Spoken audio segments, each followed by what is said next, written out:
about your reflections on what the film says about the imprisonment of women in general. I spoke a little bit about this at the beginning. You did. And of course, it's a majority of women of colour who are in prison.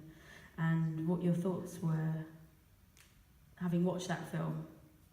I have a lot of thoughts having watched that film again now, and I was like, Orange is the New Black, they stole everything. Yeah. Then you just think that watching that film, you saw all, I mean, you know, there are like kind of cinematic tropes of prison, but I was like, wow, but it was reversed. Instead of the black person being the star, they made the white person the star. So remember the film started with this blonde woman and she was like, oh, the what do you call that thing? The speculum, we need, you know, in Orange is the New Black, it would have been her story, but in this story it was a black woman. So everything was reversed, and it was actually more realistic in that there were more black women in the prison than in Orange is the New Black, because again, mainstreaming of cinema, if you have too many black bodies, then it's seen as a black thing, but white is always neutral.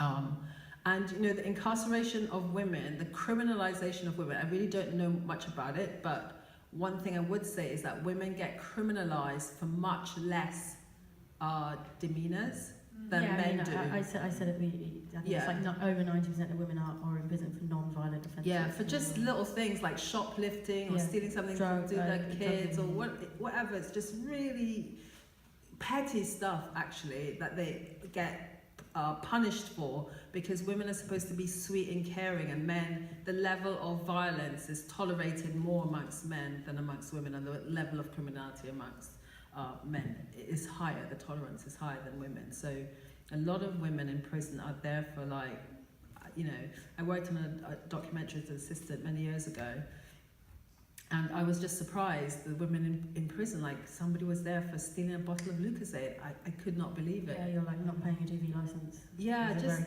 just really what I would consider a minor thing. So it opened my eyes. And then, you know, Angela Davis does a lot of work around the prison industrial complex. Yeah. And also the prison industrial complex has been compared to the plantation because it's one of the most profitable ways of using black bodies again. And, you know, when I was looking at the film, I was thinking, you know, a lot of plantation stuff came to my head, like the branding, the tattooing, the kind of the power structures. You know, when the warden, when our treasurer was cleaning and the warden put his foot on the thing, a lot of slave owners used to do that to slaves, and they wrote it in their diaries, you know. If you read a book called Black Ivory by, I think his name is James Welvin, this guy wrote meticulous diaries about having slaves. And, you know, one of the things he wrote, the slave woman came and cleaned the house beautifully, and then I shat on the floor. That was in his diary. So, you know, when I saw that, I just thought, yeah, it is like the plantation system, and we can't pretend otherwise, you know? Yeah, I mean, prison industrial complexes are just another form of how systematic or systemic oppression works, really, how it operates in that way. And prison abolition has been a discussion, has been within dialogue for many, many years. And I don't think that film is any different in terms of the social commentary it's making about black women incarcerated. And there's one aspect that's about the impact of that: family, children, relationships, the dismantling of those relationships. You know, if you look at Treasure, so her mother, Margaret Lee, was in prison before she, you know, so they didn't know each other.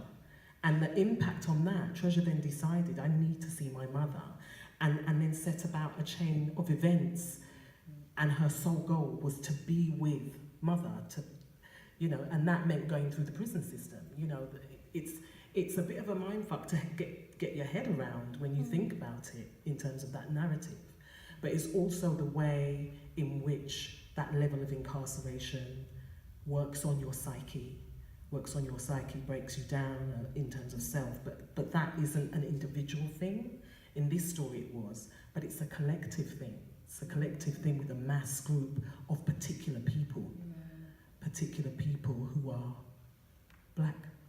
Yeah, and I thought it's so interesting at the end when she took on the identity of her oppressor, actually. And It's funny because we was in the herself Brownie. toilets talking about this. Me and a group of women was in the toilets, Yeah. and we were saying, well, you know, is that Brownie, or was it her mother? Because her mother's name was Margaret Brownie Lee. The Brownie was like a nickname. Yeah. So one way that it could be read is that Brownie took on Margaret's name after she killed her, and now the cycle begins because now Treasure's taken that on, and that name of itself could represent something. We don't know what it is, and this is my interpretation. But I mean, you could really go that deep with it, right? Yeah. That it is the oppressor, but it's also someone whose life I took, and now I'm taking your identity, and I'm going to now become this person's mother. It was deep. There was also, for me, there was no duality. There wasn't a antagonist and a protagonist. They weren't clearly defined in that way. You know, everyone kind of moved in and out, different roles. Yeah, I think Cheryl Dunye describes it as prison culture as like a soft culture, which I really like that term, like, because like I feel like in the film it really goes a long way to ask questions and explore complexity around so-called opposites, binaries. Yeah. Black and white, innocent and guilty, straight and gay, bad mother, good mother, Yeah. biological family, created family. Yeah. It just, and I don't think she's pretending like she has all the answers. I think she's just saying, you know, and the idea of the soft culture is that everyone in the prison is kind of moving within all of those things, in and out and round, and I think that's really amazing that film manages to do that, because it's really hard, I think. Yeah.